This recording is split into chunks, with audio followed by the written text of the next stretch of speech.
How do you instill grit within young black men coming up that are dealing with all racism now is really sophisticated. Can you explain? Can I explain? Yeah, what you mean? Um, I can move on the top of the hill and be racist because you can't afford to be here. You know, I can go down and shop in Beverly Hills, and you can't because you feel out of place when you go down there. You know, you want to walk down Beverly Hills, sagging and talking loud, and there's a culture of to racism. You know, there's a sense of you have the basketball player, NBA player, getting paid millions of dollars, is going to do a videotape of him shooting and thinking that's going to be accepted. You know, there's a culture to this whole thing that, and this is why, like, even the Nation of Islam teaches how to act, how to respect yourself. You know, that Christianity does not teach. Mm-hmm. You know, and this is no mark on whatever an individual choose to believe.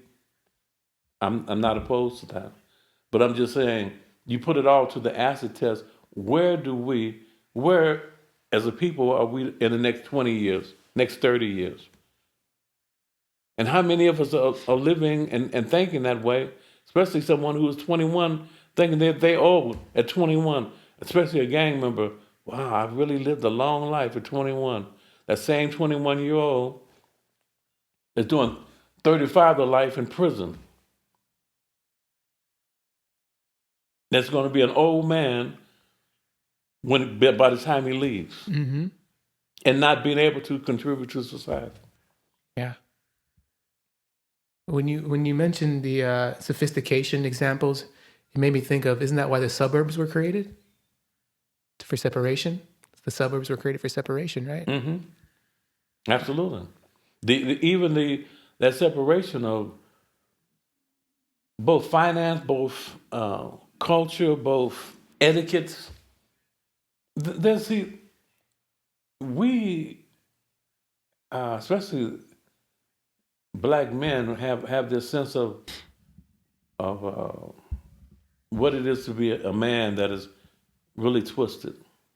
You know, thinking that uh,